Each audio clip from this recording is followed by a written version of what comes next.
This was a completely new vernacular for me, and I didn't have Andy there to help me, although, as I joked, you've only done biped mammals, and now I've got to do a serpent reptile, so, you know, I don't know how your work will translate into Smauging.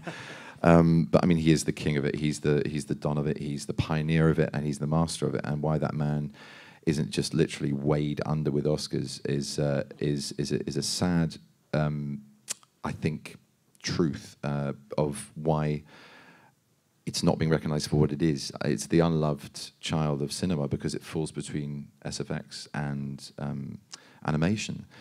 And yet it's such a visceral, live, performance-driven form of art, a form of extrapolated cinematic art.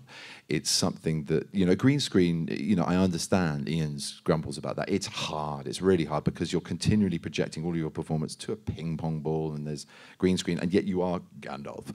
And, you know, you're in Gandalf's costume and you're doing Gandalf's voice, you've got Gandalf's makeup, you've got Gandalf's continuity, you've got Gandalf's lines. Well, you have you have the lines that you're playing of the character you're playing when you're motion capturing, but you don't have the same context. You're in a room a little bit like this, in fact, very much like this, wood panelled. You've got infrared sensors all around the roof, the kind of cornicing of the roof. You've got this grey carpet. My God, I could actually do it now. I won't. And you're just free to position yourself into something which, after you walk on set and you feel, I mean, most of you might have read me saying this before, but you feel very self-conscious because you're in an all-in-one grey suit and you've got little reflectors all over you and your face is dotted in a sort of aboriginal pattern of white dots, which you have a cast, which in my case was taken for Khan, and then that Khan cast was used for my face, which was put on my head, holes drilled through it before it was put on my face, that is, and then these dots planted on it so that every facial movement was kind of corresponding with a coordinate, which they then mapped in, which you get a lot of in the finished film. And you feel like a complete booby, you know. It's embarrassing. You're kind of walking on, going, "Hi, everybody.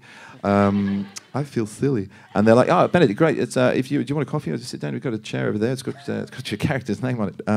It's Smaug. So yeah, Peter's going to be down in a minute. So do you want a juice, or do you want to, you know, sit down and relax? I mean, we can, you know, we've done the range of motion, and that's the other thing. You do a range of motion exercise, so you kind of literally move your limbs, your arms, your head, whatever. Limbs.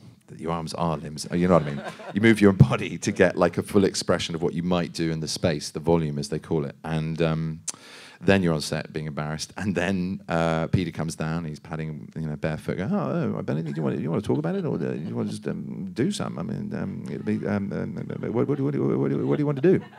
And you go, "Well, let's talk about it first because I'm feeling a bit silly. Can I take this helmet off that has a camera in front of my face?" Yeah, whatever you want. Cool, okay, so this bit in the script, and then you work out the intentions and the actions and the shape of the scene and the character's motivation, just all the page one acting shit, and then you get back up to being, you know, a fully kitted out booby.